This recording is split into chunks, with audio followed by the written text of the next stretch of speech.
Sumainyo ang Panginoon. At sumayo rin. Ang mabuting balita ng Panginoon ayon kay San Lucas. Papuri sa iyo, Panginoon.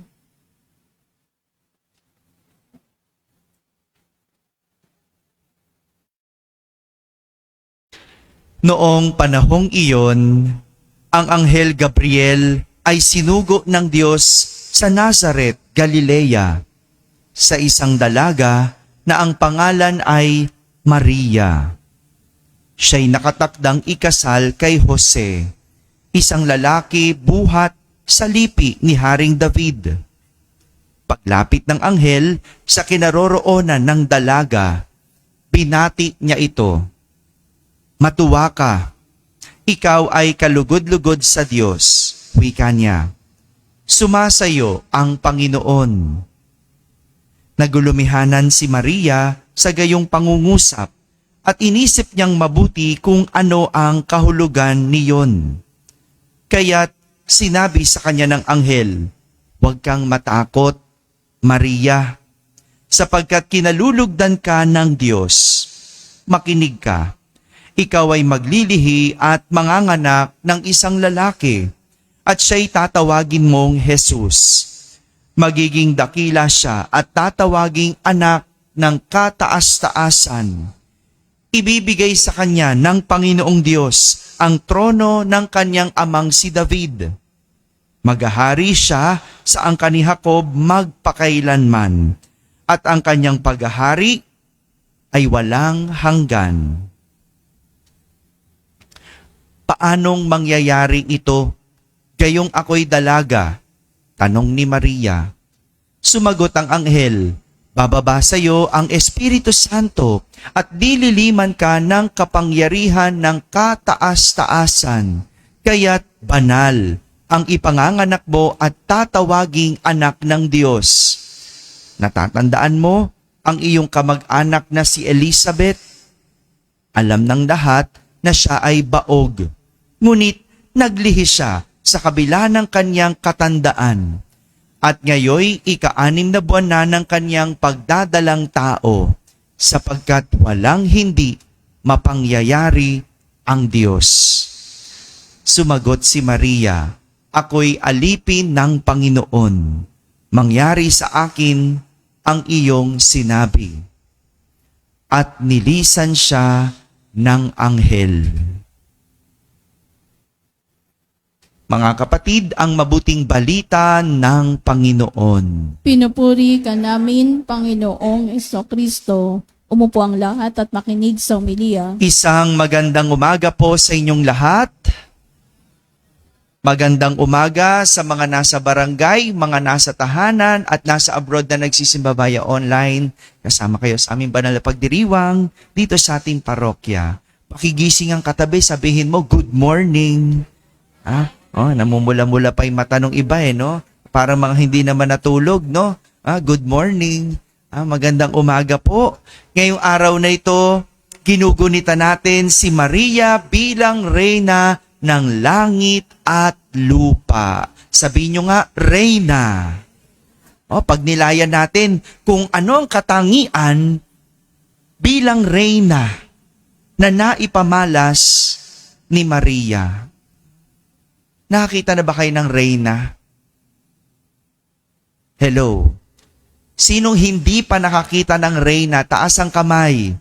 Ayun, hindi pa nakakita ng Reyna? Alam natin, meron tayong kaisipan, meron tayong ideya kung ano ang isang Reyna. Tama ba? Magpaparecitation ba ako? Pag walang sasagot, tatawag ako isa-isa. Ano ang isang Reyna? Clarence, yan. Tagapamahala. Okay, Ano ang isang Reyna? Huwag mo tumingin ka. Ano isang tayo? 11. Anong isang Reyna? Asawa ng hari. Tama ba yon? Ano pang isang Reyna? Ayaw mga tumingin sa akin, Michael, makapangyarihan bang Reyna? Yan, no? Ito yung mga alam nating katangian ng isang reyna. Katangian ng reyna. Pero, alamin natin ang tatlong katangian na naipamalas ni Maria bilang reyna. Si Maria ay mula sa isang ordinaryong pamilya. Siya'y isang ordinaryong babae. Hindi reyna o hari ang kanyang mga magulang. Hindi. Ordinaryo. Sino bang mag-aakala na magiging ina si Maria ng anak ng Diyos? Sino mag-aakala? Ang Diyos lang. Siya nakakaalam eh. Sino mag-aakala? Hindi alam. Kahit nga si Maria, hindi naman niya inakala. Ano bang alam niya? Ano bang akala niya? Akala niya siya'y magiging asawa lang ni Jose. Kasi yun ang plano. Mapapangasawa niya si Jose. Magpapakasal sila ni Jose. Pero nangyari ang lahat kung hindi dahil sa kanyang pagsunod sa Diyos. Pagsunod. Hindi siya magiging reyna ng langit at lupa kung hindi niya sinunod ang Diyos. Dahil ang kanyang pagiging reyna ay nakadikit sa paghahari ni Jesus. Paghahari ni Jesus. Sabi kanina, no, ang isang reyna ay, ano ba?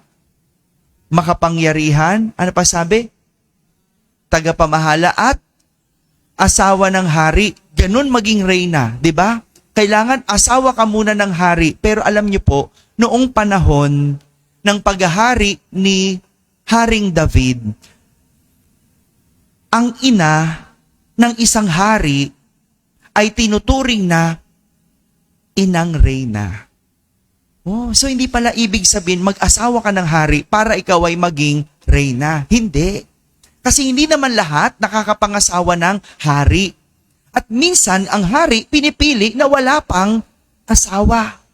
Kaya kapag hinirang siyang hari, kahit walang asawa, ang ina ay automatic na nagiging reyna. Inang reyna. No? Siya yung nagkakaroon ng mataas na karangalan sa isang kaharian. At dahil si Jesus ay hari ng sanlibutan, kaya naman natanggap ni Maria ang titulo bilang reyna. Paano naging hari? Yun yung dinescribe. Yun yung inilarawan at yun yung sinabi ng anghel kay Maria na si Jesus ay hari ng sanlibutan. Kaya naman si Maria ay naging reyna. So kung wala si Jesus, walang pagka-reyna si Maria. Ang galing, no? So lahat pala nakaugat kay Jesus. Nagbago ang buhay ni Maria dahil kay Jesus. Nagkatitulo si Maria dahil kay Jesus. Nagkaroon ng mataas na karangalan si Maria dahil kay Jesus. Kung wala si Jesus, walang Mariang reyna. Ngunit ang pagiging reyna ni Maria ay hindi lang isang titulo, kundi isang buhay. Sabihin nyo nga, buhay.